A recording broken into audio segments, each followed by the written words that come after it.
Asante Mungu. Hivi ndivyo jasho langu linavyozaa matunda. Asha, duka limebadilika sana. Limejaa, yani wewe acha tu. Lakini pesa zote za kumiliki duka lilojaa kama hivi umezitoa wapi? Kweli Asha, hemu tupe siri ya mafanikio kwa sababu sisi tunakujua. Wewe na kilimo na wewe. Na mavuno yenyewe ndo hivyo hivyo. Hemu tupe siri ya kambi shoga yangu. Rafiki zangu, hii ni faida ya kilimo mseto. Miaka 2 mlipoenda mjini, mimi nilianza kulima kilimo mseto. Kilimo mseto ndo nini?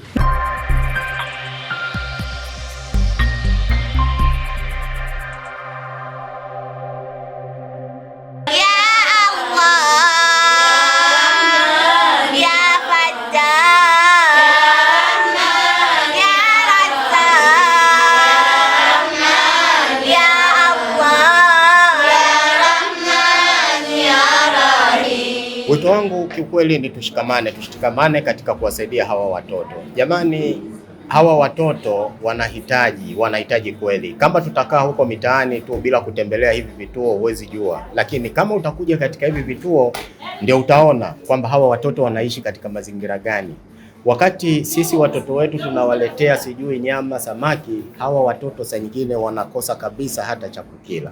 Kwa hiyo natoa wito kwa taasisi, viongozi wa taasisi wenzangu, tuwe tunatembelea hawa watoto popote pale ambapo hizi taasisi zetu zinapatikana au sehemu yoyote Unguja.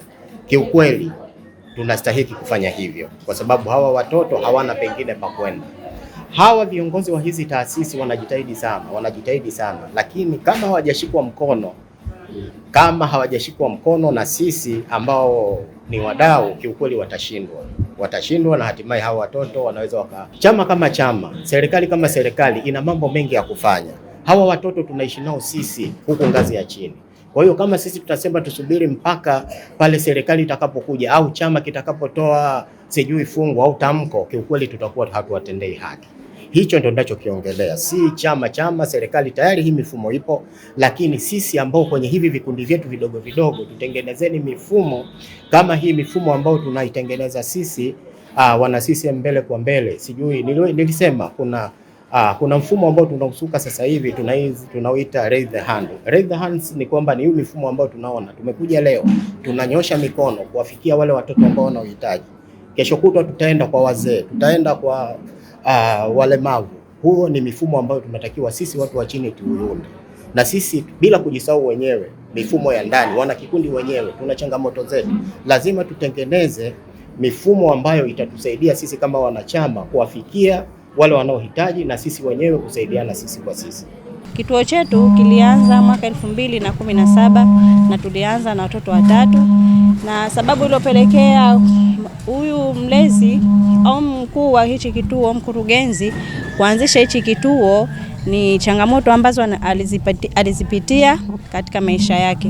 Baada ya kuondokewa na mwenza wake, kuna changamoto nyingi ambazo zilimkabili na kuachwa na watoto 5. Kwa hiyo watoto wake 5 wale akaona kwamba kumbe kuna watoto ambao wanahitaji msaada katika hii dunia. Kwa hiyo akaanza kukaa na watoto wale 5 ambao ni watoto wake. Baada ya hapo kawa kila siku zikienda anachukua watoto 2, 3 anaishi nao, na watu alhamdulillah wakaitika, wakawa wanaleta sadaka zao kila leo. Kwa huyu analeta hichi, huyu analeta hichi, huyu analeta hichi. Kwanza tulikuwepo Majang'ombe. Hapo ilikuwa ni nyumba yetu wenyewe, tulikuwa tunakaa nao pale watoto. Baadaye watoto wakaongezeka, kila mtu akapenda na akavutiwa na jinsi ya mlezi wetu ambavyo anakaa na watoto wale. Kila mtu akawa anawaleta watoto mayatima, wakaongezeka watoto, wakafika mpaka watoto 7. Akawa wapo pale kituoni. Ilikuwa sio kituo, ilikuwa ni nyumba yake. Baada hapo ikabidi tuongeze watoto, tukafika watoto 33, tukahamia Fuoni. Tulipoona jengo lile halitoshi pale Jang'ombe, tukakodi nyumba Fuoni, na nyumba hiyo tulikodi kupitia wahisani ambao walikuwa wanatusaidia na wakatuwezesha, tukakodi nyumba kwa mwaka mmoja, tukakaa pale na watoto 35.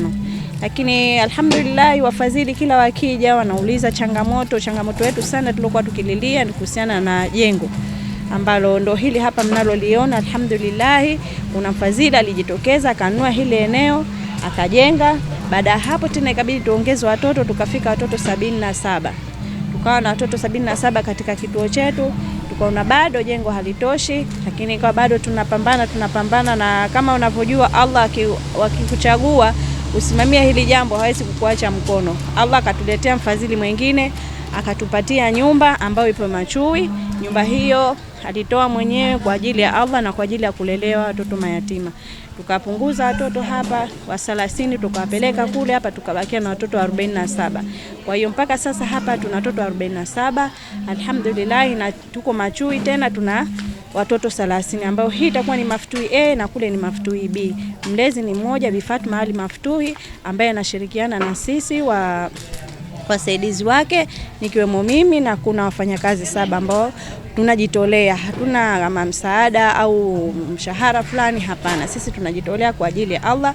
Tumeacha peleka zetu, tumeacha makazi yetu, tumekuja kuona bora tumsaidie mzazi wetu huyu kulea watoto hawa mayatima.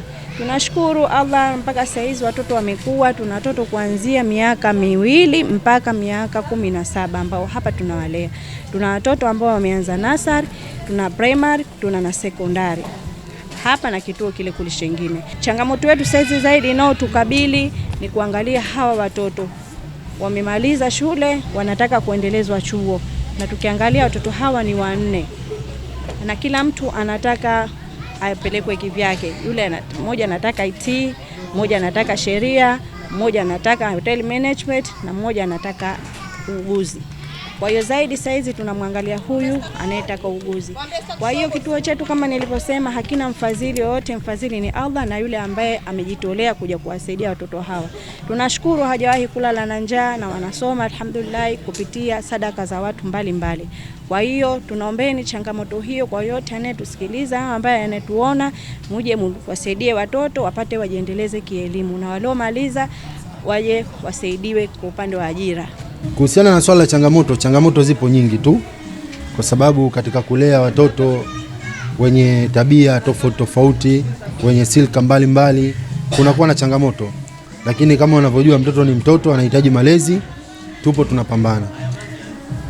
Na tunamshukuru Mwenyezi Mungu, tunaendelea vizuri na ulezi. Ila katika upande wa changamoto zipo nyingi tu, kwa sababu kuna changamoto ndogo na vile kuna changamoto kubwa. Kama hapa Kibele tuna changamoto kubwa sasa hivi, tunahitaji vyumba japo 2 vya watoto wa kiume, kwa sababu sehemu analala watoto wa kiume haitoshelezi. Tukiachana na changamoto hiyo, tuna changamoto, kuna vijana wetu wa 4 ambao wamemaliza kidato cha 4 mwaka jana, na alhamdulillah hawakupata kuendelea, ila wamepata vyeti.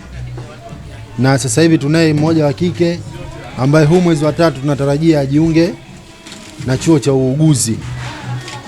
Kwa hiyo hapa tunaumiza kichwa, tuangalie ni jinsi gani ya kufanya kwa ajili ya mtoto huyo ili aweze kuendelea kutimiza ndoto zake.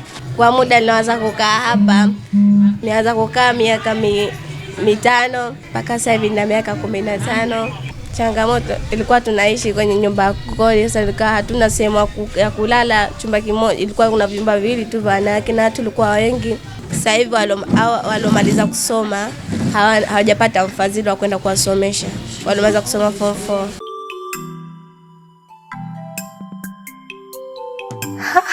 Asante Mungu. Hivi ndivyo jasho langu linavyozaa matunda. Asha, duka limebadilika sana, limejaa, yani wewe acha tu.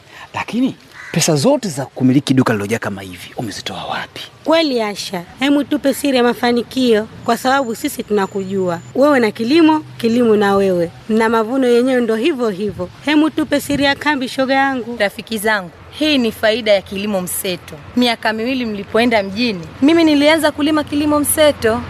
Kilimo mseto ndo nini na kinafanyikaje hadi ukafanikiwa hivi, shoga yangu? Kilimo mseto ni mfumo wa kilimo ambapo mkulima hupanda mazao zaidi ya moja katika shamba moja kwa wakati mmoja au kwa msimu mmoja, badala ya kulima zao moja pekee. Mfano, kupanda mahindi na maharage pamoja, kupanda mihogo na kunde, kupanda ndizi na kahawa, au mazao ya mboga chini ya migomba. Kumbe ni hivi ndio maana unapata mavuno mpaka kujaza duka. Asha, leo umetufungua macho. Tulikuwa tunategemea kilimo cha mhogo tu, lakini sasa naona umuhimu wa kubadilisha na kuhamia kwenye kilimo mseto. Ndiyo, wote kwa pamoja tulime kilimo mseto kwa mavuno endelevu, himilivu na yenye tija. Ujumbe huu umeletwa kwenu na Community Forest Pemba, Community Forest International na TAMWA Zanzibar.